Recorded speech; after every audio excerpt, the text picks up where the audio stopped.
Fala pessoal, a gente está começando mais um episódio do Bate-Papo, mas antes de falar o tema de hoje, eu quero te convidar para se inscrever no nosso canal no YouTube e também acompanhar, né, as nossas playlists no Deezer e no Spotify, onde você pode apenas ouvir o nosso podcast. Então, sempre convido a assistir ele também, que é muito bacana, viu?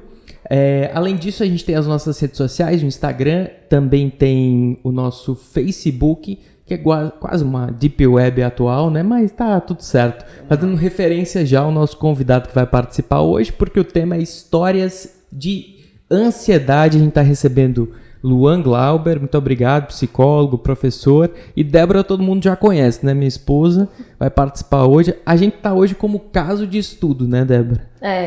Eu sou da formação original, né? Então sempre que Thiago não consegue convidado, ele me chama para tapar buraco. Mas hoje eu tô aqui realmente por conhecimento de causa. Exatamente. Nós dois, né? Luan, seja bem-vindo, viu? Valeu, Thiago. Obrigado, Débora. É muito prazer estar aqui com vocês. Espero que traga alguma coisa para contribuir. Com certeza, mas antes da gente começar o nosso bate-papo, realmente, né? Eu vou te convidar, porque como sou gaúcho, a tomar um chimarrãozinho. Certo. Pode ser? Pode. É delicioso, Débora ama. Débora pode até, inclusive, enquanto eu pego aqui, só ir falando o quanto ela gosta de chimarrão. Tá certo. Não, o chimarrão, assim, é uma bebida que inventaram, acho que pra pessoa sofrer, né? Assim, pra não morrer de frio, Diga a gente sofre de isso, que outras formas. sua sogra vai escutar esse podcast. Vai ser uma decepção. Agora tem uns temperos diferentes. Eu sou do sertão, né? Agora tem Sim. uns temperos diferentes. Aí minha mãe, onde estava dizendo, meu filho, a nutricionista mandou a gente botar chimarrão na comida. Chimarrão. Aí ela disse que é um tempero. Eu disse, não é chimichurri, não. Ela disse, é isso mesmo, eu tenho que ser também. É só puxar aqui. Isso, aí você só dá uma puxadinha. Vamos ver se tá puxando. Tá puxando. Poxa, primeira. Gostasse? Gosto de chaveira, assim, misturado. Né? Um cheirinho de peculiar ervas. de mato. Gostasse? Eu gosto. Sentiu o gosto da canela? Sim. Minha mãe, inclusive, que coloca canela no chimarrão. Hoje Mas fiz em homenagem a ela. Mas esse bicho aqui tá na dosagem certa mesmo, ou você botou ele mais fraco pra mim, pra não me matar? Tá mais fraquinho? Eu botei um pouquinho mais leve. Mas é gostoso, né? Gostasse? Muito bom. É bom demais, homem. Aí como eu acabo rebotando água quente aí, que eu vejo a galera Isso, tomando. Aí Aí vai passando a herpes de um pro outro, canudo. Isso é uma das coisas que eu admiro também no chimarrão. Vai passando, né? A higiene que fica cada um tomando na própria. Isso é a tradição, como é que você vai passar a cultura da oralidade um se não for com uma coisinha de baba? Exatamente, que é aquele contato fundamental durante o diálogo, né? Isso foi 5 pessoas assim, quando termina ele tá viscoso embaixo, né? Mas como é quente, aí...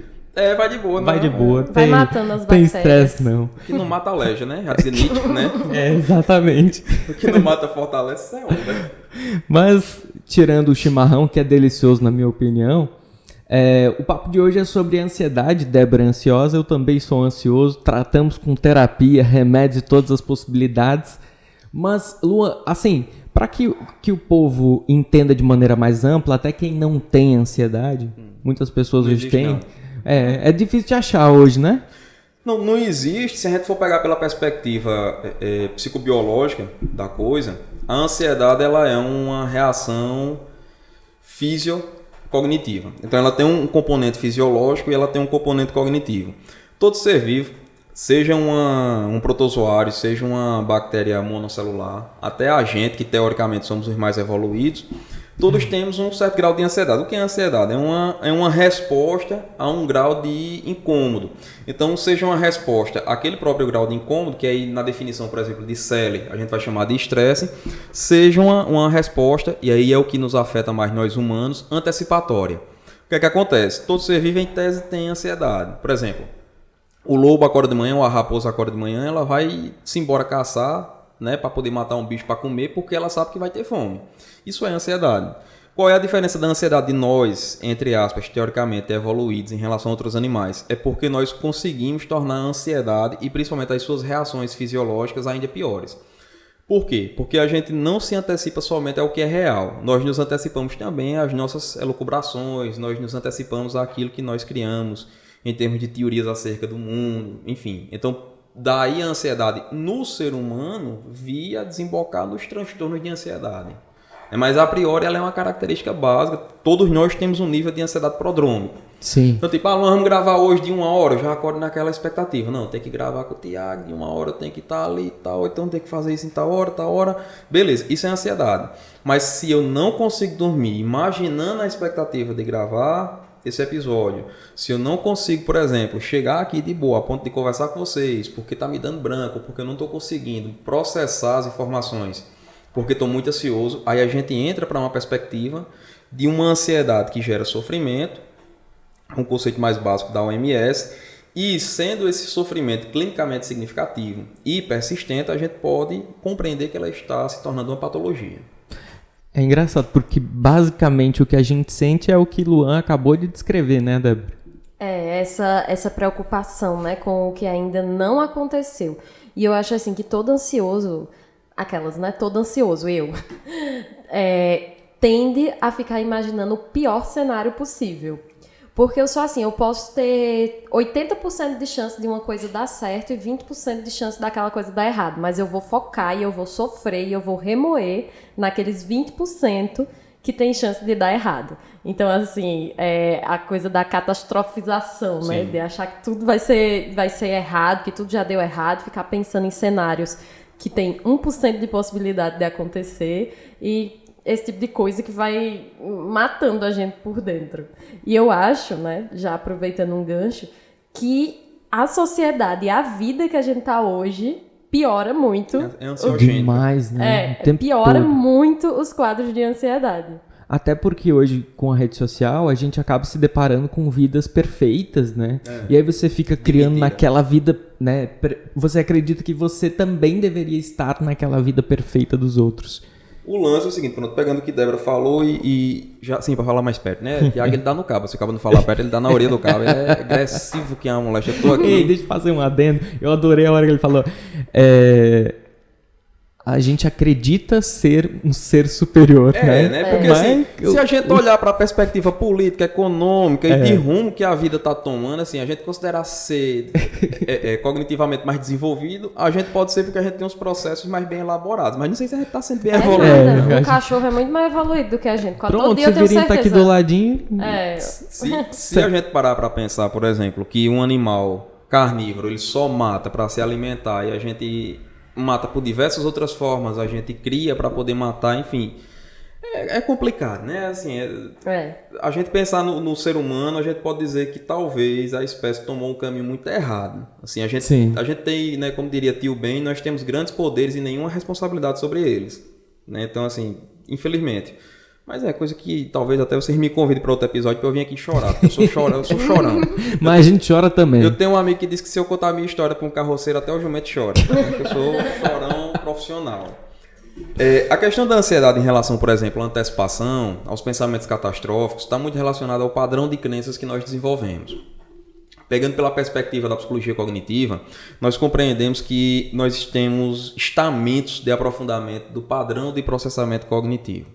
Enquanto na psicanálise, por exemplo, Freud vai falar na questão do consciente e do inconsciente, na psicologia cognitiva a gente vai dizer que existe um processamento automático e existe um processamento mais superficial. Todos nós, durante a vida, nós associamos conceitos e nós criamos regras, pressupostos, atitudes. A atitude em psicologia não é a ação é comportamento. A atitude é meu posicionamento diante de algo. Por exemplo, se você me perguntar, Luan, você é a favor do abate de animais para retirada de pele? Não, eu não sou a favor. Essa é a minha atitude diante dessa situação, diante do abate de animais para retirada de pele, só para fins estéticos ou de construção de vestimenta. Bem, as nossas crenças, elas determinam como nós vamos reagir diante do mundo, porque elas determinam nossos comportamentos e nossos pensamentos, e, consequentemente, nossas emoções. Qual é o lance da antecipação? Todos somos ansiosos, todos temos ansiedade em um nível basal, todos temos. A questão da pessoa que faz a antecipação, ela traz um estímulo constante para fazer com que essa ansiedade seja constantemente estimulada. Então eu estou ali o tempo todo dizendo, eita, mas amanhã eu tenho que fazer isso. Será que vai dar alguma coisa errada? E se acontecer isso? E se acontecer aquilo? Esse padrão é o que nós chamamos de intolerância à incerteza. E isso faz com que sua ansiedade suba, fazendo com que apareçam mais gravemente os sintomas fisiológicos. Quando a gente fala em emoção, a gente tem os componentes fisiológicos, como por exemplo, taquicardia, hiperventilação, tremor, sudorese, Diarreia. A diarreia acontece muito principalmente em função do mecanismo luta-fuga, que a gente tem um aumento da produção de ácido no estômago e a gente pode ter, por consequência também, acredita-se que talvez, né, é uma hipótese, talvez para a liberação de peso, o animal ele tem ali o reflexo esfincteriano de perda de controle do esfíncter, onde ele geralmente tem a diarreia e tem a urina. Eu falo isso que... Isso, o outro querendo me expor. Não era sobre mim mesmo. Não, mas eu também, a diarreia é um sintoma que eu tenho muito, assim. Às vezes eu posso nem estar em crise, mas se eu tô num período, assim, que eu tô mais ansiosa, eu sempre tenho diarreia, assim. Não, eu já acessei. E é interessante, porque eu tenho desde pequeno isso, assim, sabe? Nos primeiros dias de aula da escola, Débora sempre ri, porque eu sempre conto essa história, mas durante 2 ou 3 anos da minha adolescência, todo dia, primeiro de aula, eu ficava muito ansioso por ver os amigos e a escola e tal, e passava mal, sabe? O lance do controle esfincteriano, do controle miccional, que é o da urina, a gente geralmente nega o paralelo corpo-mente. A gente sempre acha que estão separados. Não, na verdade, os dois estão extremamente implicados. Por exemplo, a questão da diarreia ela pode estar ligada ainda a um segundo componente, né? São hipóteses, obviamente, existem teorias que são muito mais específicas do âmbito da neuropsicologia, demonstrando por meio da verificação de níveis de ácido clorídrico, acetilcolina, etc. Mas uma das hipóteses também é porque quando a gente entra em nível de ansiedade elevado, aí voltando para a teoria de Selle, do estresse, a gente entra numa produção neurofisiológica, que popularmente se chama luta-fuga, onde o sujeito vai produzir basicamente adrenalina e noradrenalina. Posteriormente, a gente produz o cortisol, que vem reequilibrar esse ciclo. Acredita-se que um dos possíveis fatores da questão da diarreia em períodos também de ansiedade, além da questão do reflexo de esfíncter, pode estar relacionado também ao aumento do cortisol e ao processo inflamatório da região intestinal. Então, você pode estar incitando uma inflamação ou o aumento dela quando já existe.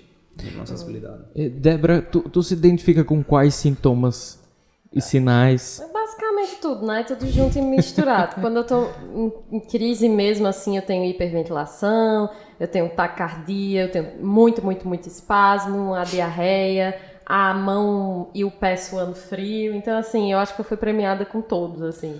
Não é só um... Para que o povo entenda, eu e Débora hoje a gente trata isso com uma tranquilidade muito maior. Por isso que às vezes a gente mesmo ri das nossas ações, né? Não, eu sou aquele meme, né? De tipo, vivendo uma coisa péssima, mas contando de uma maneira engraçada pra entreter as pessoas. Mas faz parte, né, do tratamento. Aprendi a lidar com a minha ansiedade, ainda sofro muito com ela, mas aprendi a lidar porque eu tenho ansiedade desde os 8 anos. A minha primeira crise de ansiedade foi aos 8 anos de idade. Então, assim, na época eu não fazia ideia do que era, meus pais também não faziam ideia do que era. E como eu chorava muito porque era criança e tal, e não sabia dizer direito o que estava sentindo, eles me levaram no psicólogo. E aí eu fiz umas sessões e saí da crise porque eu acho que até para criança, por não ter tanto aprofundamento, de ficar se afundando tanto, de pensar nas coisas, acho que é mais fácil lidar com isso. E na época, meu pai e minha mãe, eu acho que eles estavam vivendo o pior aperto financeiro da vida deles. Então, eles não conseguiram manter, né, continuar pagando o psicólogo para mim. E o psicólogo disse, bem, não é o ideal. E a qualquer momento da vida, ela pode voltar até isso, porque é uma característica. E aí foi dito e feito, né? Sempre fui ansiosa e tudo mais.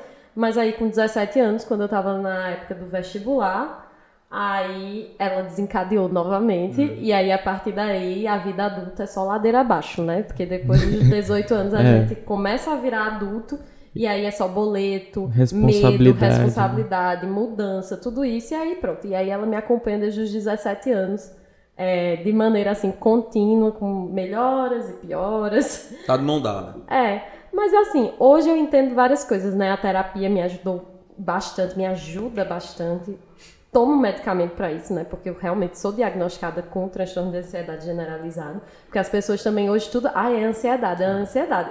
Às vezes eu falo assim, que você não sabe o que é ansiedade de verdade. No TAG, a gente tem, que eu tinha falado anteriormente, a gente tem como fator central, que foi, você tinha falado assim, a gente fica se antecipando, e se acontecer aquilo, e se acontecer isso, que é o padrão de pensamento em si.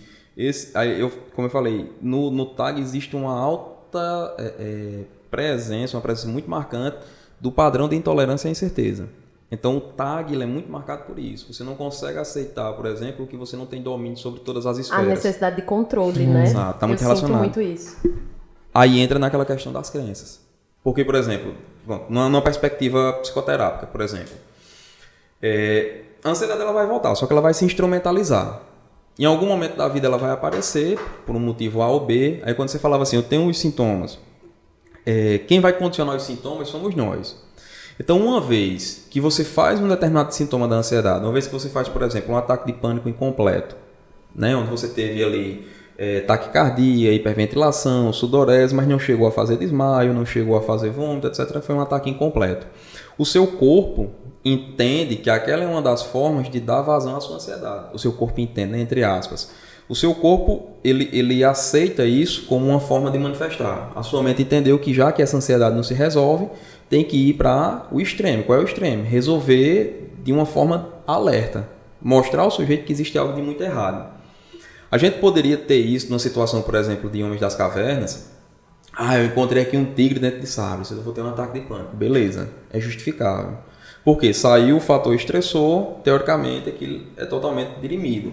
Mas toda vez que eu visse o tigre, eu voltaria a ter. Desenvolvendo aí, inclusive, uma possibilidade de um elemento fóbico. Né? Os transtornos de fobias específicas estão dentro dos quadros de ansiedade, de acordo com o DSM, que é o Manual Estatístico de Doenças Mentais. Está na sua 5ª edição revisada agora. Mas, pegando essa questão do sintoma, por que eu vou fazer o sintoma e eu posso fazer o sintoma mais à frente? Porque existe um condicionamento. Se você fez o sintoma, se você fez o quadro de pânico, ou como o pessoal, crise de ansiedade, massa. Se a gente procurar na literatura, a gente vai ver crise de ansiedade muito mais dos últimos 10 anos para cá. Né? A priori, em tese, a gente trataria como um ataque de pânico completo ou incompleto. Né? Na literatura, se você procurar crise de ansiedade especificamente, você vai achar poucos artigos, algumas coisas, mas não traz como uma categoria. Uhum. Enfim, sua mente e corpo entenderam que aquele é um canal de vazão. Beleza. Da próxima vez que você estiver muito ansioso, o que é que vai acontecer? De novo. Vai para aquele caminho. Então, uma das estratégias clínicas, né, eu dava aula aqui na UEPB, dava a disciplina da metodologia que eu uso na clínica. Porque assim, o curso de psicologia é um curso que você tem que aprender sobre saúde mental e comportamento humano. No final, você escolhe para qual área seguir ou qual abordagem na clínica você vai utilizar. O que é uma abordagem? Nada mais do que a sua metodologia. Eu não posso chegar, pronto, como eu falei, Freud diz que é um inconsciente, psicologia cognitiva diz que é processamento automático.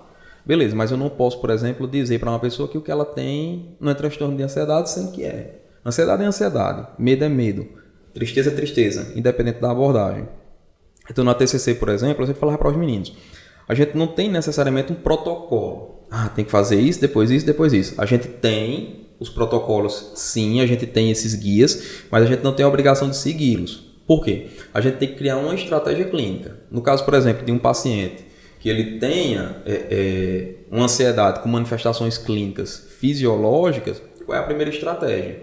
Atuar nas reações fisiológicas. Por quê? Porque é bola de neve. Porque toda vez que você se sentir ansioso, você vai começar a sentir essas reações, uma vez que você já fez o quadro. E quando você sente a reação, você fica desesperada porque você não quer ficar ansiosa novamente. Você fica ansioso por estar ansioso. Isso. E aí acontece o que com o sintoma? Piora. E acontece o que com sua ansiedade?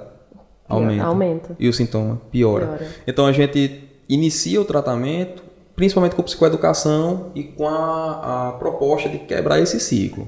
E aí depois a gente entra nas crenças. Então, por exemplo, uma crença de que eu me preocupo com o futuro exacerbadamente. Porque talvez dentro de mim eu tenha que estar preparado o tempo todo. Eu tenho que estar no controle de tudo o tempo todo. Mas por quê? Qual é a necessidade? Aí entra aquilo que você falou naquela hora sobre rede social e sobre o contexto contemporâneo.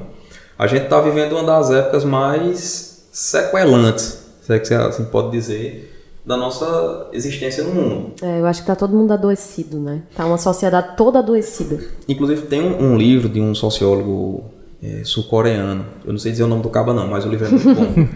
Sociedade do Cansaço. Por quê? A gente tá cansado, mas a gente não tá no nível de cansaço. Só um adendo, esse era o nome de um grupo, do grupo das minhas amigas da universidade no WhatsApp. Preocupante, né? Só tinha base. A gente só falava de duas coisas, ansiedade e morte ao capitalismo, que fazia a gente se sentir ansiosa. Fez jus ao nome. Fez jus ao nome. Então aí um alô, Fernanda, Thaís e Ivana, nosso grupinho. Alô, Marx, né? Engels, estamos aqui, bota o capitalismo. Mas pronto, o podcast agora já não vai mais ser hypado. Já vai ter agora um nicho de pessoas que vão escutar. O lance é o seguinte, a gente vive numa sociedade, uma das áreas de atuação minha é a psicologia do trabalho. Principalmente, não necessariamente a psicologia organizacional, também eu presto consultoria, mas principalmente a prática da psicologia do trabalho na perspectiva clínica. Não é que eu vou atender lá dentro, mas eu vou fazer análise do contexto de trabalho e propor mudanças pensando na qualidade de vida e saúde mental das pessoas lá dentro. O que é que acontece hoje? Saúde mental e trabalho não se combinam. Então a gente sempre teve, né, as pesquisas sobre saúde mental do trabalho, elas começaram com Damien Crew, e principalmente, não somente com ele, mas principalmente na psicopatologia do trabalho, nos anos 40, 50. E a gente tem aí um momento onde ele procurava, por exemplo, compreender a síndrome das telefonistas, que elas desenvolviam doenças neurastênicas, como eram ditas naquele momento, né? E aí depois a gente tem outros autores francófonos, como Christophe Dejoux, que vai falar muito mais sobre a psicodinâmica do trabalho, sobre as linhas de compreensão e de manifestação das forças psíquicas, né? Por isso que é psicodinâmica, e sua interrelação com o trabalho. Mas fato é, hoje nós vivemos um dos piores contextos trabalhistas do mundo, em todo lugar. E isso vem sendo agravado por questões, por exemplo, como rede social. Se você for no meu Instagram agora, você vai ver muita foto de cachorro e fuleiragem. É o que você vai encontrar, né? Então, assim, é fuleiragem, é alguma coisa que eu estou fazendo, eu gosto de tirar uma foto massa. Mas eu já fui muito, assim, tolhido e até pressionado por colegas de dizer assim, bicho, você tem 1.000 e poucos seguidores, eu demorei 2 anos para ter isso. Por que tu não posta coisas do teu trabalho? Por que tu não posta curso, não posta... Meu irmão, isso aqui é um lazer. Se eu botar até meu trabalho aqui, de repente eu vou estar mais preocupado com a rede social do que com o meu trabalho. Existem também as perspectivas éticas da coisa. Então, assim, a gente vem se impressionado, inclusive, para estar trabalhando num lugar que você devia estar descansando. Uhum. Porque, a priori, meu trabalho é no consultório, é na sala de aula, é na comunidade como psicólogo social, é na empresa como psicólogo do trabalho, na escola como psicólogo educacional. Enfim, meu trabalho é ali. A rede social, a priori, deveria ser, como o termo diz, uma rede social deveria ser para curtir, para tirar onda, para brincar, e não é o que está sendo. Não. E eu acho que acontece uma coisa ainda mais sinistra na rede social, que é assim, às vezes nem é um Instagram de trabalho, né? Mas mesmo assim, quando você quer mostrar a sua vida, você tem aquela palavra, né? Instagramável. Não, essa foto tem que ser instagramável, isso aqui tem que ser... Isso aqui não serve para o Instagram, mas isso aqui serve. E acaba que mesmo todo mundo sabendo que o Instagram é uma grande mentira, ele gera uma certa cobrança, né? Eu tinha uma amiga muito tempo atrás, colega de trabalho, né? Que ela era, tinha uns 30 e poucos anos, ela ainda não tinha conseguido engravidar, ainda estava, assim, tentando conquistar coisas que a sociedade disse que a gente tem que conquistar antes dos 30. E ela simplesmente... E que a gente nunca conquista. Né? E ela simplesmente parou de seguir uma blogueira fitness aqui da Paraíba, porque ela disse que estava ficando muito mal, porque ela via a blogueira lá malhando com o corpo perfeito, com um casamento perfeito, ganhando rios de dinheiro, cuidando do filho, fazendo várias coisas, e ela se sentia muito assim, incompetente, porque eu não consegui fazer nada, né? E ela simplesmente deixou de seguir porque não estava fazendo bem para a cabeça dela. E eu acho que isso é só um exemplo de como todos nós em algum momento nos sentimos, né? Agora, é interessante porque esse estilo de vida que a gente vê no outro e gostaria de ter não é tão atual quanto a gente pensa. Por exemplo, a crise de 29, a Grande Depressão, se eu não me enganar agora, tinha o estilo de vida americano que todos queriam ter. O estilo esse exatamente, que todos queriam ter, carro do ano, consumo, exatamente. Um Cadillac na garagem. O estilo de vida, só que agora ele tá numa vitrine que a gente tem acesso o tempo todo. Eu tava na sala de aula esses dias e eu disse pros meninos, quando a gente, antes do Instagram, né, da internet e tal, a gente ia pra casa de alguém e a pessoa trazia os álbuns de foto e a gente via e era esse contato que a gente tinha com as imagens. Exatamente. Hoje, qual foi a primeira imagem que você viu no seu dia? Você não lembra, porque a gente rola o feed tão rápido, tão rápido, tão rápido, que a gente nem consegue lembrar de todas as informações, de todos os recursos que apareceram, né? E isso gera ansiedade também, porque você fica querendo acompanhar esse ritmo da informação e você simplesmente não acompanha. E que é uma informação feita de uma maneira, assim, o ritmo dela é um ritmo sintético, não é um ritmo natural. Isso. É um ritmo antinatural. O ritmo natural das coisas é o ritmo da vida, é o ritmo do envelhecimento, é o ritmo do adoecimento, pronto. Falar em adoecimento mais uma vez, eu vivo doente e trabalho também com essa questão de saúde e tal. Eu trabalho com a saúde dos outros e com minha doença. Hoje você praticamente é vetado de adoecer no trabalho. Exatamente. Você coloca um atestado, se for na iniciativa pública, né, na perspectiva pública, você tem os direitos relativamente mais bem respeitados, mas tem situação de você colocar um atestado, de não ficar melhor, de precisar colocar um atestado e seu chefe lhe chamar e dizer, rapaz, você está botando muito atestado. Meu irmão, isso aqui se chama atestado porque atesta que eu estou doente, que eu não estou em condições de manter um ritmo laborativo. É um direito que me é constituído, né, e que estão tirando aos poucos. Mas na iniciativa privada, eu digo porque eu trabalho nas duas, na esfera privada, na esfera pública, né, e como autônomo. Tem 1000 empregos e não consigo pagar as contas ainda, que é outra desgraça, né, desses tempos da gente. Que a gente vive no boleto, como né? Como é que acaba vive tão endividado, pelo amor de Deus, né? Se bem que na minha cidade a gente tem uma tradição de não pagar as contas, né? E para poder não desonrar a família, eu mantenho a tradição, né? Mas a gente para pensar o seguinte, na iniciativa privada, é muito comum você botar o atestado e o seu gestor dizer assim, olha, beleza, o médico lhe deu 5 dias, mas sexta-feira, queira ou não, eu preciso que você esteja aqui, velho. Aí você, mas ele me deu 5 dias, hoje é segunda. Não, mas sexta-feira, bicho, não tem como não, a gente vai precisar de você. Existe uma pressão. Então, assim, é um ritmo que não é natural. Você não tem tempo hoje para adoecer. Você não tem tempo E acontece muito comigo. Hoje, um dos maiores gatilhos para minha ansiedade, eu falo sempre para Tiago isso, que é assim, às vezes eu fico me cobrando muito de ser muito produtiva e quando eu tiro um tempo para descansar, eu fico extremamente ansiosa porque eu acho que eu deveria ainda estar produzindo e não descansando. Isso assim, eu acho que eu desenvolvi com um mestrado porque eu trabalho a gente tem uma agência, então eu trabalhava na agência e aí depois eu tinha que escrever para o mestrado, fazer as coisas para o mestrado e aí quando eu tirava um tempo para descansar, eu fazia assim, vixe Maria, eu tô descansando, só que eu tô cheia de coisa para fazer, não era para eu estar descansando. E aí eu vou ficando tão ansiosa que depois quando chega a hora de produzir, eu já não consigo produzir porque eu tô ansiosa, aí fico ansiosa porque eu não produzo e aí vira um ciclo também e é horrível. Não, e assim, aliado a isso no meu caso, tem a procrastinação, assim. E aí, quanto mais tempo eu fico sem fazer a atividade que eu deveria fazer, menos eu consigo ter força de encarar aquela atividade. Geralmente, a procrastinação está muito relacionada àquilo que eu falava, as crenças elas são iniciadas ainda na primeira infância. Então, a partir do momento que você começa a ter processamento cognitivo, de linguagem, que você começa a entender conceitos, e você começa a partir de um operatório para um abstrato, você começa a ter noção das questões e você começa a introspectar conceitos. O lance da procrastinação, ele geralmente está relacionado a pessoas que têm um padrão de autoexigência muito elevado. Aí você vai me dizer... Você vai é dizer, a minha descrição. Mas se você parar para pensar, isso é paradoxal. Porque você diz, pô, como é que eu sou muito exigente e eu não consigo iniciar as atividades? Muito simples. As crenças, geralmente, elas geram 2 caminhos na gente. Ou elas geram a busca por uma consequência imediata daquilo que eu acho, tipo, eu vou me jogar aqui, já que vai acontecer desgraça, eu vou logo me jogar para acontecer. Ou ela me gera uma fuga. Então, por exemplo, se eu sou um cara extremamente perfeccionista, vamos supor, você trabalha com edição de vídeo, de áudio e tal, com produção. Aí você diz assim, rapaz, hoje eu tenho que editar aqui o vídeo de Luan. Pô, mas Luan tem a fala feia demais, desgraçado. O bicho tem um fungado no nariz, parece que tá puxando pó. Aí você diz, isso vai dar um trabalho da desgraça, eu vou ter que fazer assim, assim, assim.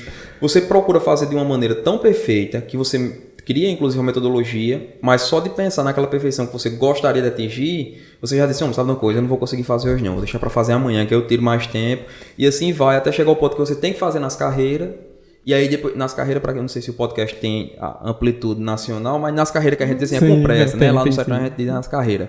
Você vai fazer nas carreiras e termina que não fica do jeito que você gostaria, aí não é entre uma avaliação subjetiva, do jeito que você gostaria. Não é que não ficou bom, mas para você talvez não tenha ficado. E isso repercute em você, trazendo uma reafirmação da sua crença de que, talvez eu não consiga fazer as coisas tão boas quanto eu gostaria, eu preciso melhorar. O medo do fracasso, né? Tipo, a gente fala muito hoje em dia também sobre síndrome da impostora, né? De você achar também que você não não merece ocupar os lugares que você ocupa, ou não faz bem feito aquilo que você faz. Enfim, às vezes tem umas vozezinhas também que falam isso Não, e a gente acredita. Isso que Lua falou agora me lembrou assim, muito da minha infância. Que eu tinha alguns episódios de ter que limpar a casa. Normalmente assim, com uma exigência bem alta. Mãe, beijo. De limpar a casa e tal, né? E aí eu passava o dia em casa e aí deveria limpar e tal. E eu deixava pro último minuto do dia pegar a vassoura, começar. Tá perto de chegar, aí tá né? correr, fazer, sei o quê. E não ficava bom. Na sua perspectiva. Na minha perspectiva, exatamente. E aí, na dela. E até hoje Aí era isso isso que eu ia passa, dizer. né? Até hoje ele, tipo, Acontece. briga comigo pra limpar na perfeição que eu não sei se Porque- um ser humano alcança. Porque tá dentro do sistema de crenças dele. É a programação do software dele. Aí é onde a gente tem que mexer na programação. Abrindo o juiz dele, não necessariamente. Abrindo a mente é mais fácil. Você falou da sua mãe. Como é o nome dela? Leandra. Dona Leandro, um abraço pra senhora. Viu o que eu vou falar não tem a ver com a senhora não. Tem a ver com a forma como ele interpretou o que a senhora dizia. A gente tem boa parte das manifestações psíquicas como sendo fruto dos nossos estilos parentais. Então, por exemplo, pessoas que se cobram demais, geralmente, não sempre, elas passaram por estilos parentais relativamente perfeccionistas. Certo? Não significa dizer que necessariamente aconteceu. Isso é na maioria das vezes. Pode existir também o extremo contrário. Por exemplo, eu fui criado numa situação onde eu, entre aspas, me sentia negligenciado e eu sentia que a qualquer momento eu poderia passar por alguma situação conflitiva, então eu entendi que eu tinha que o tempo todo estar dando conta de tudo, porque ninguém ia me ajudar. Vejam que são os dois extremos. Ou pais que cuidam demais, ou pais que não cuidam de jeito nenhum. No seu caso, repito, dona Leandra, não é com a ver com a senhora não, é com ele. Ele é o que ele interpretou da senhora, não é o que a senhora passou pra ele, não. Que vale salientar. Às vezes a gente diz assim, porque a culpa é do meu pai. Não, peraí, vamos devagar, não vamos matar, não. Tem relação com o pai, tem relação com a mãe, mas não é a culpa. Isso gera uma briga na minha casa, porque teve um ponto da terapia que eu tava voltando muito no meu passado, né? E aí eu voltava e fazia assim, mãe, eu entendi tudo, olha, foi culpa da senhora isso. Ela, agora eu tenho culpa de tu ser doida. Porque tem isso também, né? Você não pode ter nenhum transtorno psicológico que você é considerado doida. É coisa de doida, é coisa de transtornada, blá blá blá. E às vezes até isso, você falou antes do atestado. E quando você tá com um problema mental, você tem que dizer assim, eu não tenho condições de ir porque eu estou ansiosa. E eu acho que pessoas que têm depressão, que ficam assim, tão quanto, né, ou mais incapacitadas às vezes quando estão mal. E a sociedade fala assim, tá com preguiça, isso é coisa de quem não tem o que fazer, isso é coisa de doido. E tipo, isso termina fazendo você se sentir culpado por estar doente. Então, isso foi uma virada muito de chave pra mim também, sabe? Porque às vezes eu me sentia mal e a primeira coisa que eu fazia não era aceitar a minha ansiedade, mas era lutar contra ela. Do tipo, eu não posso me sentir ansiosa, porque eu não sou doida. E se eu fizer isso, eu vou ser doida, porque é o que todo mundo diz. E aí eu ficava tentando impedir, e aí com o tempo, né, eu uso ainda esse artifício de pensar assim, se fosse uma dor de cabeça, eu estaria calma. Se fosse uma dor na coluna, eu estaria calma. Então eu não preciso ficar mais ansiosa ainda, porque eu estou ansiosa, é só com uma dor de cabeça. Veio, eu vou me acalmar, eu vou fazer o que eu preciso fazer e vai passar. Outra virada de chave também foi entender que eu não vou morrer. Porque nos ataques de pânico, você acha que você vai morrer ou que alguma coisa muito, muito, muito ruim vai acontecer. A percepção é essa. Então, assim, a virada de chave é nesses momentos conseguir pensar que, não, eu não vou morrer. Parece que eu vou morrer, porque é horrível. Mas eu não vou, tá tudo bem. Inclusive, porque assim, o ataque de pânico ele é o reflexo daquele, né, que a gente chama popularmente de sistema luta-fuga. Você está se preparando para lutar ou para fugir. Quando a gente tem um paciente, por exemplo, às vezes dentro do ambiente de consultório, a gente usa estratégias de exposição, não exposição em vivo, mas de exposição controlada. Então, por exemplo, um paciente que ele tem uma certa fobia a um elemento, ou que ele tem um ataque de pânico, e que um evento de pânico, e que o que estimula o acontecimento são questões, por exemplo, psicológicas, ou seja, pensamentos. Ele não consegue pensar em um evento que ele já começa a ter. É muito comum a gente utilizar, principalmente numa abordagem baseada em evidências, para demonstrar ao paciente o uso de biofeedback. Você pode comprar o aparelho completo ou você pode comprar alguns aparelhos específicos. Então, por exemplo, eu não aprendi no curso, eu aprendi com a minha mãe, depois fui fazer formações específicas. O esfigmomanômetro, o aparelho de verificar a pressão. Né? Às vezes o paciente está no consultório, está com ansiedade lá em cima, hiperventilando, aí eu vou lá, vamos botar o oxímetro e vamos verificar a PA. Aí o oxímetro dá 98, 97. Aí eu estou sentindo falta de ar. Aí a PA geralmente dá um pouquinho elevada na sistólica, mas a diastólica geralmente dá ok. Aí a gente vai explicar para o paciente o seguinte, a questão da falta de ar. O que é que acontece? Você recebe um estímulo para a caixa, né, para a caixa torácica, para você expandir caixa para poder entrar mais ar. Beleza, tranquilo até aí. Só que qual é o problema? A gente pensa. Lembra que eu falei que os animais têm a mesma reação, só que diferentemente da gente, eles não param para pensar sobre o sintoma, a gente para pensar. Então você pensa assim, caramba, por que eu estou puxando muito ar? Eu acho que eu estou com falta de ar. Não, na verdade, geralmente a oximetria do cara tá lá em cima, tá nas alturas. O PA dele, a PA dele nem está tão alta. Às vezes o batimento cardíaco está um pouco elevado, está ali nos seus 100 BPM, um pouco mais. Mas o que é que acontece? Ele não está com a sintomatologia a ponto de dizer assim, eu vou morrer, meu coração vai explodir, eu vou ter um infarto. Não. E quando a gente usa isso para demonstrar, não é para dizer ao paciente, tá vendo? Você não tem nada, isso é pantinho. Não, pelo contrário. É para ajudar ele a ter elementos, a ter evidências, para quando ele for lutar contra esse medo, ele poder dizer para si próprio, num treino de autoinstrução, de que, não, eu sei que eu não vou morrer, eu sei que isso, apesar de ser muito ruim, mas não vai gerar uma implicação tão danosa do ponto de vista fisiológico. Então isso entra como psicoeducação, isso entra como uma das estratégias que a gente usa. Você falou também, por exemplo, da sensação de quase morte, que é muito comum a gente sentir como se fosse morrer.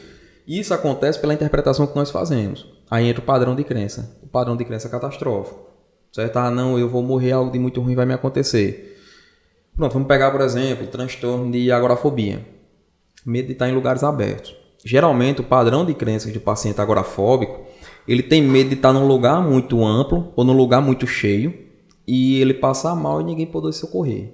Eu tinha isso quando eu era pequena e eu tinha que ir pro interior na casa do meu avô. E pra você ter ideia de como eu sempre fui uma criancinha assim, um pouco peculiar. Porque todas as crianças estavam, sítio, férias, vamos aproveitar, blá blá blá. E eu pensava, se eu passar mal, eu não vou conseguir chegar no hospital a tempo e eu vou morrer.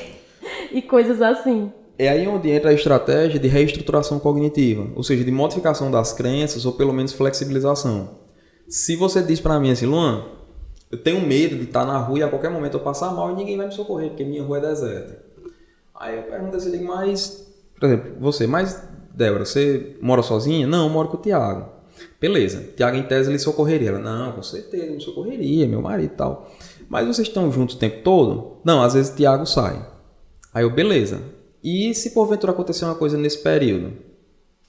Aí a gente tem dois caminhos aí. Ou você vai perceber que a sua crença não é tão condizente com a realidade, ou você pode até desenvolver um traço fóbico. Exato. Aí você não vai mais deixar Tiago sair de casa. Por isso que a gente tem que ter muito cuidado com as intervenções. Eu falava muito isso para os alunos, inclusive no uso de rede social. Porque a galera chega na rede social e assim, meus alunos, tudinho já é Instagram, tudinho já tem um Instagram, PC, 8 de 10, 5 de 10, 1 do 10, tudinho já tem lá, dicas de bem-estar aqui. Até acho massa eles estarem tão assim apegados, mas eu sempre pego no pé deles, assim, pra gente ter cuidado, né? Ter cuidado primeiro pela questão da profissão e segundo até pela condição que eles têm de oferecer ajuda. Eu terminei em 2012, somando desde a hora que eu entrei em psicologia até hoje, entre formação, mestrado, especialização, prática, eu tenho 15 anos de profissão. E ainda é muito difícil para mim, graças a Deus, porque assim, vocês podem, a priori o cara pode pensar, o cara tem 15 anos de atuação e quando alguém diz que pensa em cometer suicídio é difícil para ele, ainda bem. Porque no dia que não for mais difícil para mim é porque eu estou me desumanizando. Então eu tenho que parar e refletir sobre o que eu estou me tornando. A função do psicólogo ela é muito difícil, porque a gente tem que estar sempre no meio termo. Eu não posso me desesperar quando você diz que está pensando em cometer suicídio, eu não posso entrar em colapso, mas ao mesmo tempo eu não posso me desumanizar a ponto de dizer, beleza, vamos trabalhar isso como se não fosse nada. Não, eu tenho que estar sempre ali em cima da corda, mantendo minhas emoções. Equilibrando, né? E isso vale para todas as profissões, né? Se a gente esquece dessa humanização e parece que o mundo todo colabora para que a gente fique cada vez menos humano, essa é a impressão que eu tenho, né? Naturalizando as coisas. Querem que você trabalhe como máquina, querem que você lide com as coisas sem emoção nenhuma. Então, assim, a gente vê essa descaracterização de várias profissões que deveriam ter a humanização como cerne. Como, por exemplo, a medicina, né? Você tá ali lidando com a dor do outro e tal. A gente vê médicos que estão mais distantes, profissionais da saúde. Às vezes pode até ser um mecanismo de defesa, uma estratégia de defesa. Né? Na psicologia do trabalho a gente vê muito isso, as estratégias defensivas coletivas, as estratégias individuais. Então, às vezes eu me distancio do trabalho porque a dor do outro, eu tenho medo de absorvê-la. Mas o lance não é bem por aí. Eu não estou criticando, mas assim, explicando que existem outras estratégias. Você não precisa se desumanizar. Eu não preciso me desumanizar para poder conseguir estar no meu trabalho. Pelo contrário, se eu me desumanizar, eu não consigo fazer meu trabalho bem feito. Né? Você é ansioso? Muito. É? Com padrões obsessivos, assim como o mestre Tiago. Só que quando a gente tem padrões obsessivos, a gente tem duas estratégias. Uma é a gente tentar fazer a perfeição, geralmente procrastinando. Outra, que é bem mais raro, mas eu consegui isso e não consegui através de terapia, porque eu tive que conseguir isso muito cedo e eu não tinha grana para terapia, na época eu era estudante de psicologia, tem que ser na exposição. Então, por exemplo, você gosta da casa limpa. Você só consegue dormir quando tiver tirado o último grão de poeira. Não é assim? Sim. Eu gosto da casa limpa. Mas como eu sei que eu não vou conseguir limpar mesmo, eu me exposto na poeira e ainda durmo no meio dela. Pronto. E aí eu já tô sujo mesmo, já tá no grude mesmo. Aí eu me sinto à vontade. Então eu não vou de encontro ao que me incomoda. Pelo contrário, eu trago o que me incomoda pra cima de mim. Aí você vai dizer, Luan, existe alguma lógica nisso dentro da perspectiva do desenvolvimento da pessoa, dentro da psicologia, dentro da perspectiva da ciência da psicologia? Existe. Porque eu faço uma exposição a ponto de eu não deixar aquilo me incomodar, a ponto de me travar. Aí você vai me dizer, mas você fez isso sob supervisão? De forma alguma. O que é muito arriscado. Então, assim, para quem estiver ouvindo, não sugiro fazer isso dessa maneira. Isso é muito arriscado e isso poderia ter dado muito errado para mim. Por que foi que eu fiz isso? Eu ajeitava a moto com um amigo meu, a família dele, Bicudo, mandar um abraço, não sei se ele vai escutar, Bicudo Maria Caraca. Então, ele ajeitava a moto e a família dele vivia de comprar carro velho, ajeitar e vendia ganhando uma grana em cima. Né? E eles mesmos aprenderam mecânica, eles ajeitam qualquer carro. Aí eu sempre estava lá com ele. Bicudo, ele era todo melado de graxa o tempo todo. Todo melado de graxa.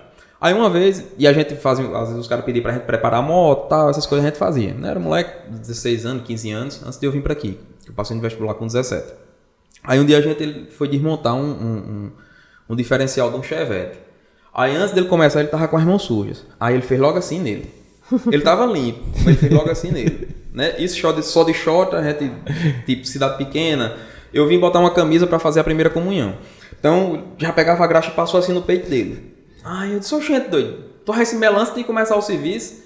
Aí ele disse, não, pô, porque assim eu não me preocupo em não me melar mais. Eu já tô melado. Aí deu uma virada de chave. Colou na minha cabeça, velho. Porque pronto, eu tinha um traço obsessivo de estudar, eu tinha que estudar sempre ao extremo. Eu digo, pronto, agora... Aí eu comecei, eu digo, pronto, se eu tenho que estudar ao extremo, eu estudo tudo, ou então eu estudo o que der e já me jogo mesmo do jeito que é pra ser. Ou então, por exemplo, eu tenho que limpar isso aqui, tem que ficar a perfeição. Como não vai ficar, então eu vou deixar sem ser perfeito mesmo. Vou fazer imperfeito por vontade. Pra mim funcionou, pode não funcionar pra mais ninguém. Agora sim, pronto, Bicudo foi meu terapeuta. Né? Foi, realmente. Né? Até o pessoal, às vezes, colegas dizem, mas você não pode estar dizendo isso o tempo todo. Não estou dizendo isso desmerecendo a psicologia. Eu estou querendo mostrar, inclusive para quem estiver ouvindo, que porventura tenha traços de ansiedade, traços, né, obsessivos, às vezes compulsivos, de que a psicoterapia é fundamental, a farmacoterapia ajuda, mas que existem outras estratégias, existe vida. Então, assim, às vezes o cara diz, pronto, eu tenho traços obsessivos, eu consegui na psicoterapia trabalhar para que isso não me afetasse, mas eles ainda existem. A gente pode se aproveitar disso. Então, pronto, eu sou um cara extremamente metódico, que gosta de padrão, que gosta de verificação. O cara desse se dá excelentemente bem em programação. Ou, por exemplo, pegando mais uma vez, eu tenho traços obsessivos. Não nego. Não é porque eu sou psicólogo que eu vou dizer, eu sou perfeitamente... Apesar de existir essa cobrança. Não, acaba é psicólogo, tem que ser... não pode ter nada. Acho que história é essa? Acaba não tá no mundo. Eu entrei em psicologia com 17 anos. Ou seja, eu tive 17 anos para a vida me sequelar. Então, o que é que acontece? Eu tenho padrões obsessivos? Tenho. Eu sempre estou pensando 4, 5 passos à frente do que eu estou fazendo. Isso no dia a dia é terrível. E eu uso as estratégias que eu uso na clínica, eu uso comigo mesmo, para tentar dirimir isso, para que não me traga sofrimento. Mas na minha prática como profissional clínico, isso é bom. Por quê? Você chega aqui, você me diz o seu padrão de discurso, eu já consigo concatenar o seu discurso com possíveis padrões de crença, eu já consigo pensar no prognóstico, eu já consigo pensar na estratégia clínica, entende? Então, assim, isso me ajuda. Mas eu sei que é uma coisa que no dia a dia não me ajuda tanto. Qual é a minha batalha? É separar. É conseguir ser assim no consultório, mas não ser assim dentro de casa. Entende? Dentro de casa eu uso a estratégia bicudo. Né? E no consultório? No consultório eu deixo fluir, porque me ajuda.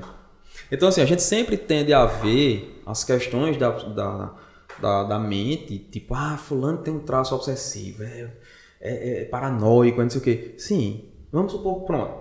Eu sou extremamente paranoico. Você poderia trabalhar com segurança.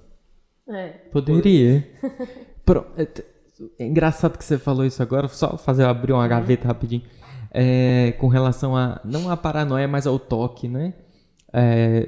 Porque é interessante, assim, que, por exemplo, eu fui diagnosticado com ansiedade, mas aí, em decorrência da ansiedade, surgiram outros pontos, por exemplo, o toque. Aí eu não sei se na classificação isso faz parte da ansiedade ou se... O toque, né, que é o transtorno obsessivo compulsivo, ele hoje está inserido ainda, salvo engano, que saiu agora a versão revisada, que eu só consegui ela em inglês, né, aí eu olhei só alguns transtornos.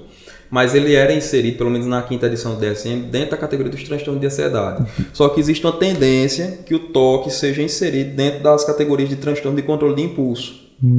Porque o toque, ele tem o componente compulsivo e o obsessivo. O obsessivo é quando você tem a obsessão de pensar naquilo continuamente, de só ter aquilo focado e de você ter regras muito rígidas. A compulsão é quando você tem uma mania de ter que pensar numa coisa seguindo uma lógica, se quebrar você volta do começo, ou ainda as ritualísticas.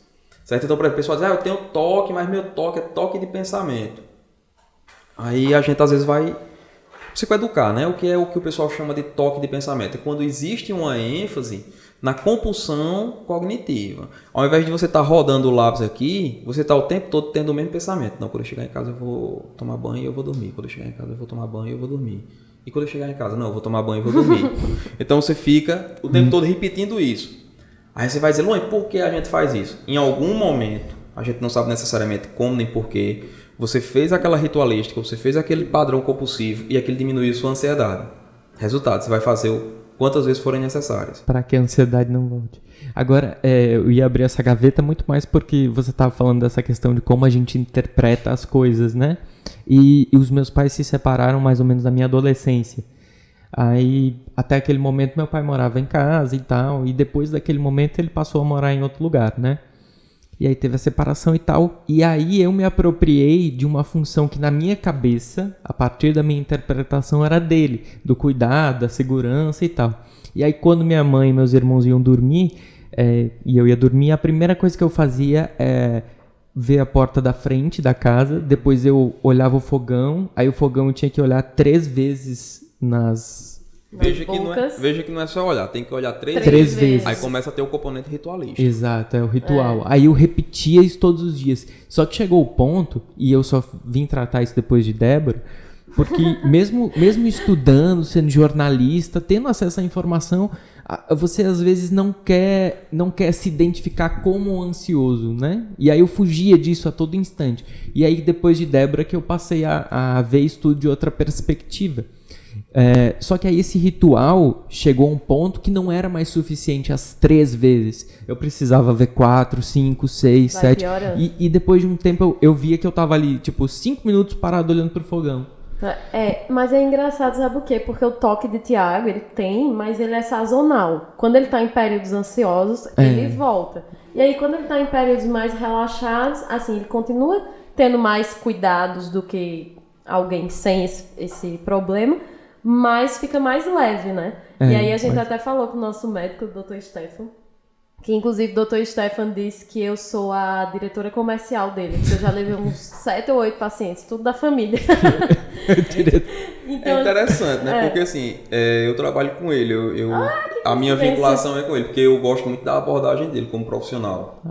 Que coincidência. Aí o Dr. Stefan pegou, e tipo assim, teve um período que o toque dele tava tão grande que ele ficar conferindo 10 vezes não era o suficiente, então ele me chamava pra eu conferir também. E eu achava que se eu fosse lá e olhasse e dissesse, sim, Thiago, não tem nenhuma boca do fogão ligada, eu tava ajudando. Porque eu tava, tipo, acalmando ele, dizendo que tava tudo bem. Você tá reforçando. E aí, doutor Stefan, você tá reforçando. Quando ele fizer isso, você tem que ignorar. Você não pode entrar na onda, porque senão vai piorar. E aí a gente fez isso por esse período, realmente, né, melhorou, assim. A gente percebeu. Depois que a porta da frente tem uma fechadura que não é a original, né? Porque tanto ele fazer 50 vezes se estava fechada, quebrou a maçaneta. Sim, a maçaneta. A maçaneta. Mas agora... Mas, gente, a gente é um casal legal, a gente é um casal equilibrado, tá? Não achem que a gente é... Não, mas aí depois por isso que eu digo, assim, todas as pessoas que eu falo sobre ansiedade, eu digo, procurem ajuda, né? Principalmente com o terapeuta, com o psicólogo. Mas assim, Luan, se a gente for falar, eu não sei até que limites pode ir isso. Tem alguma história assim muito peculiar que tu já encontrou de ansiedade? Algo que assim, aquela famosa tragicomédia. De paciente eu não posso pode relatar, né? Por uma questão ética, mas eu tenho a família. É bom que a gente... Na família pode. Meu pai, por exemplo, é o padrão extremo da obsessão. Agora, por exemplo, pegando meu pai avaliando...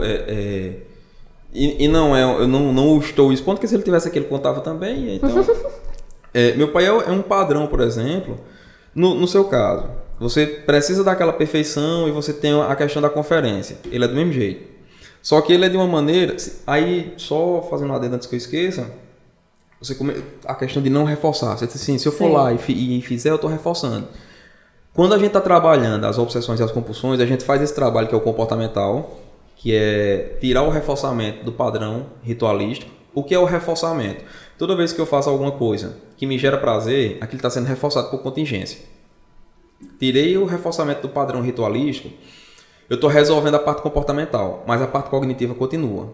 O que significa que, se eu não faço uma reestruturação cognitiva, aquilo pode migrar para uma outra compulsão. Certo? Então, antes era no fogão.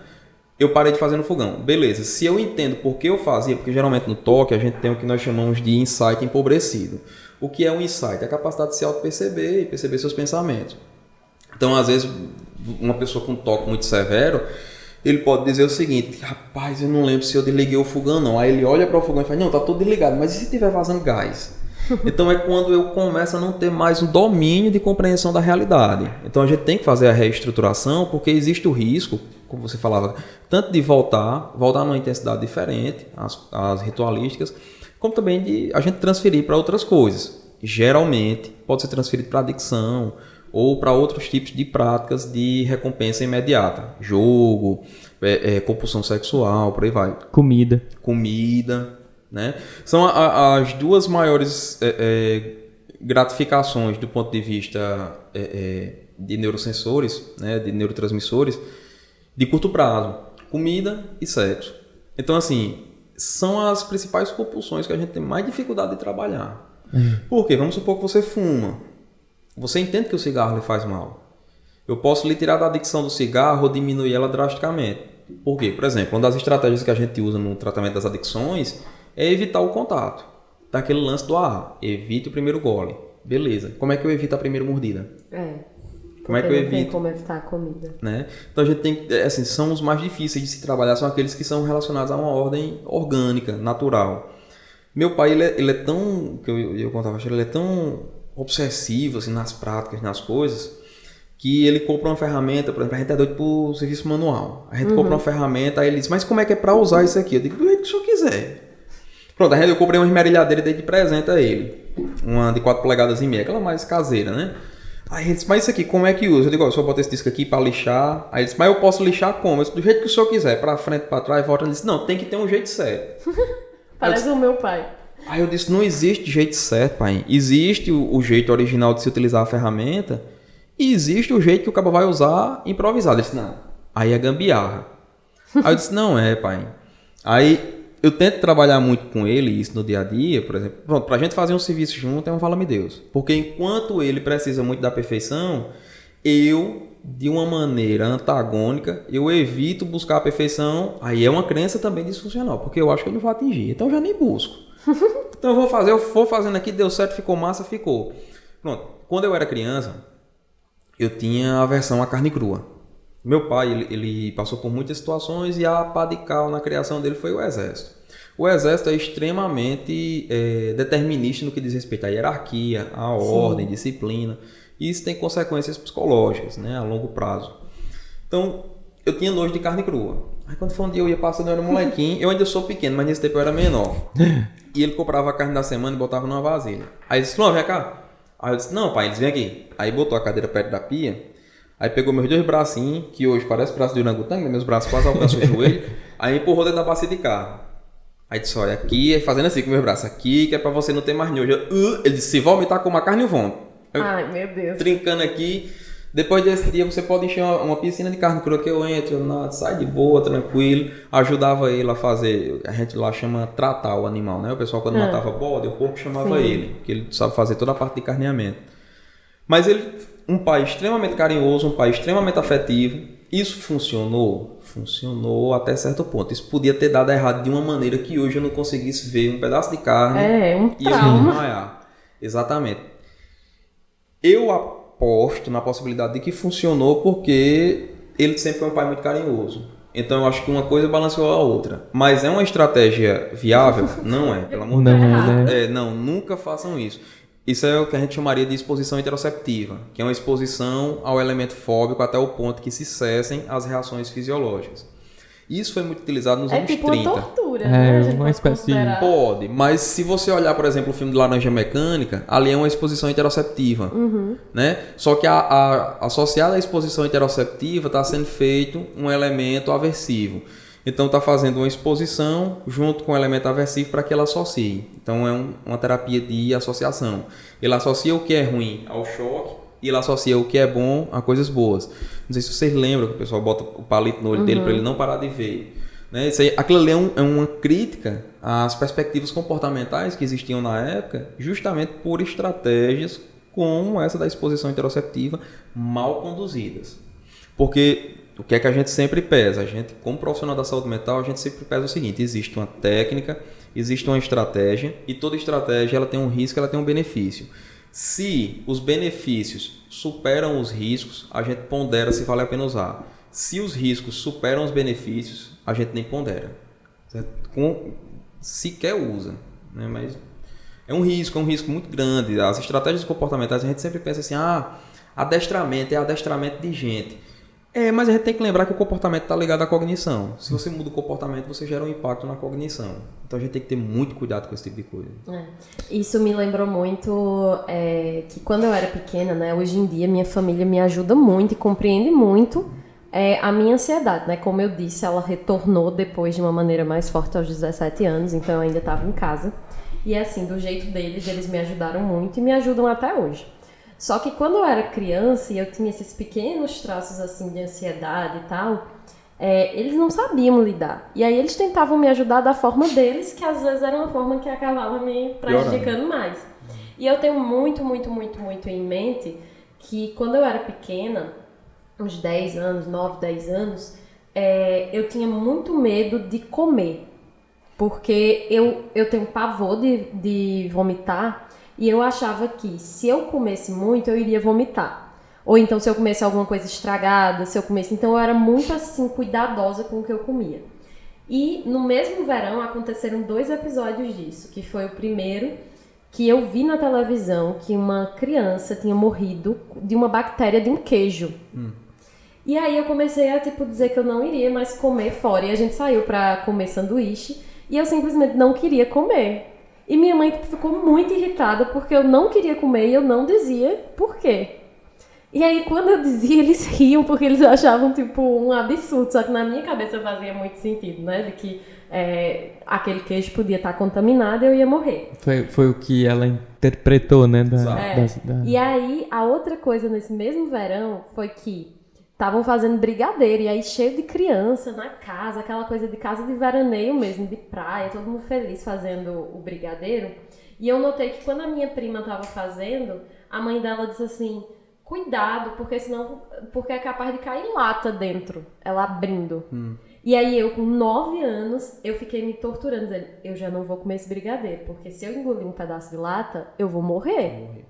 E aí eu não comia o brigadeiro e minha mãe ficava muito estressada com isso. E quando eu dizia os motivos, sempre eles ficavam dizendo, essa menina é doida, eu não sei, olha as crianças da tua idade, nenhuma tá pensando nisso, as crianças estão pensando em brincar, em correr, e tu tá pensando nessas besteiras, e não sei o que, não sei o que, não sei o que. Então na época acontecia isso e eu ainda ficava me sentindo muito mal, porque eu me sentia diferente. Eu dizia, por que as minhas amigas não pensam nisso e eu penso? Porque ninguém consegue dizer o que é que eu tenho. Isso tanto pode acontecer numa criança que tem um padrão de inteligência relativamente acima da média. Eu acho que era o meu caso. Mas era. Mas eu acho que era o meu caso, porque eu fui muito criada como adulta. Continua. E aí ela capta a informação e ela processa a informação de forma a compreendê-la.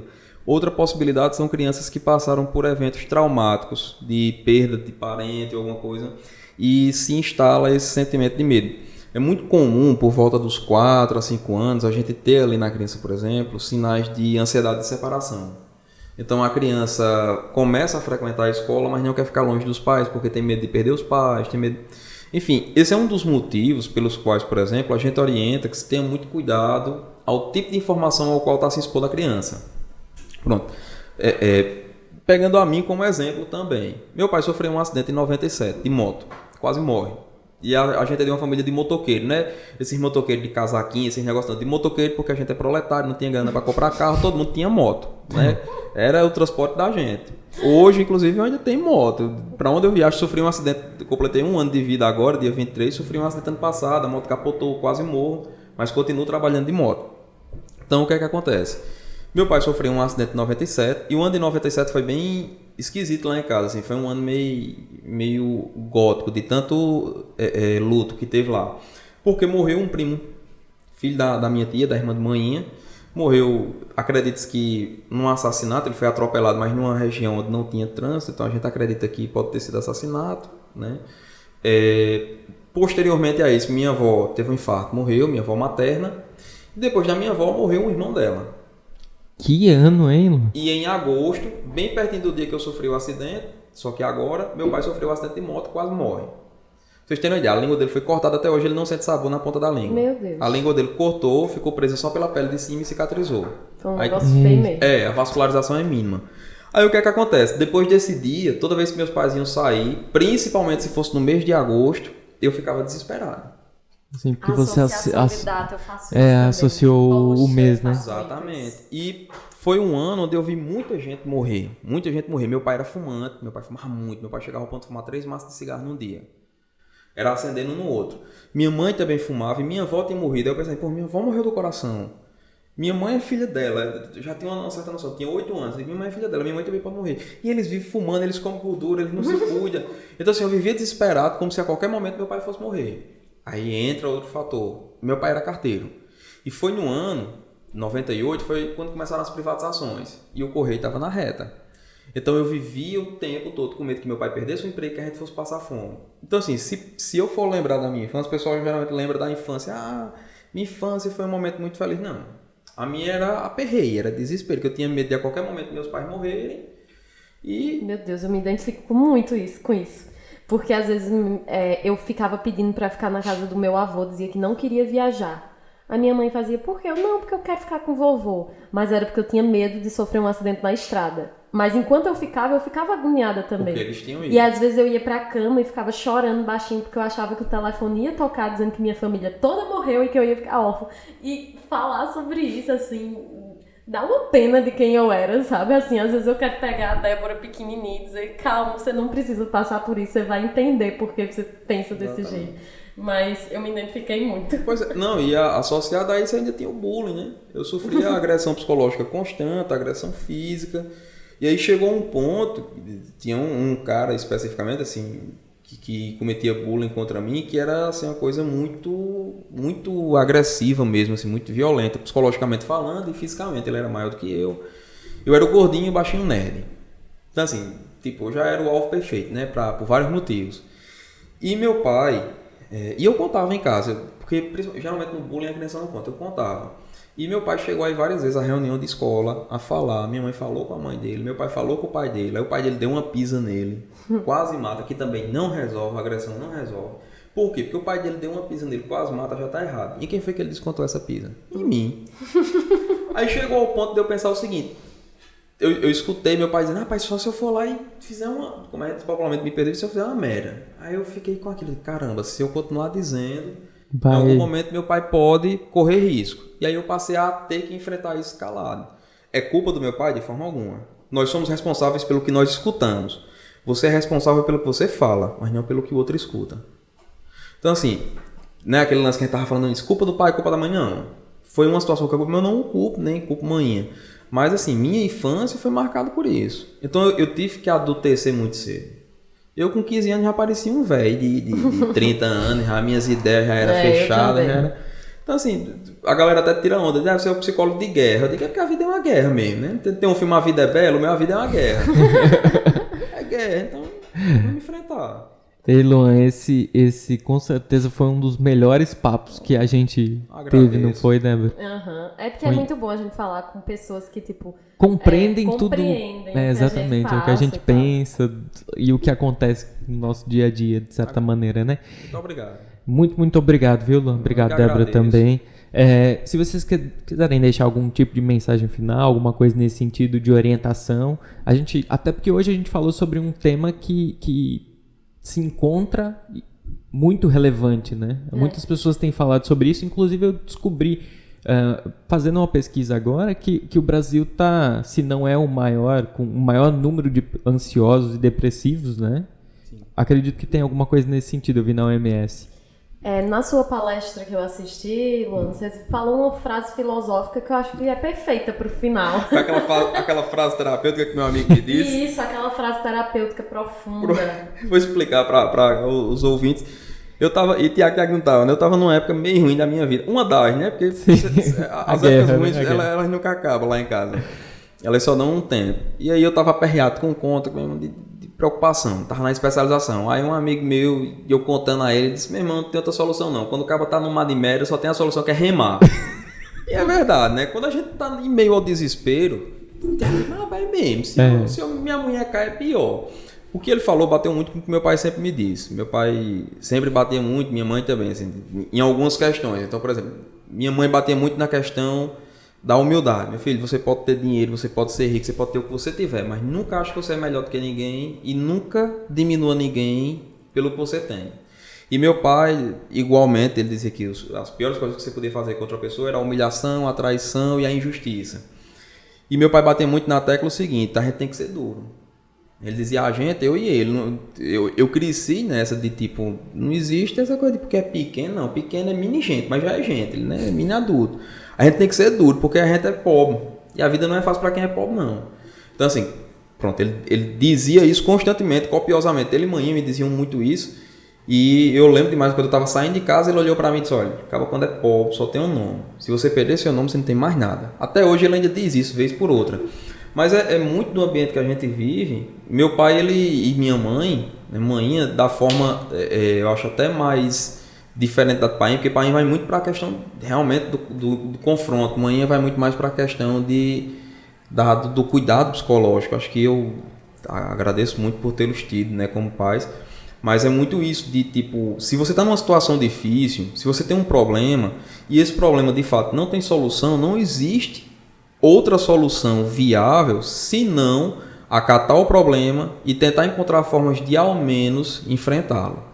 Que é uma coisa que é muito difícil nos dias atuais, a gente encontrar esse discurso de enfrentamento.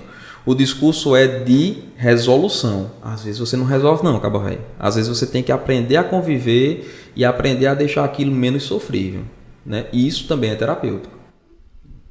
É isso. Acho que ele conseguiu realmente poetizar o negócio, né? Foi então, mesmo. Foi bom, acho que foi bom. Obrigado, às vezes, muito obrigado. Só remar, né? Só remar. Porque morrer afundado é pior, né? Se você afundar, você vai morrer afundado ainda por cima. Né? Então, é melhor nadar. Melhor nadar. Então tá, muito obrigado, Velô. Foi agradeço, ótimo. Obrigado, Débora. Pessoal, a gente tá fechando mais um episódio do Bate-Papo nessa segunda temporada. Eu vou pedir aqui que você se inscreva no nosso canal no YouTube. É muito importante sua participação. Comente, compartilhe com os amigos. E se você quiser apenas ouvir o nosso podcast, tá disponível no Spotify e no Deezer. Também nos segue nas redes sociais, Instagram e todos os outros espaços aí, tá certo? Boa semana, gente, e saúde mental para todos nós.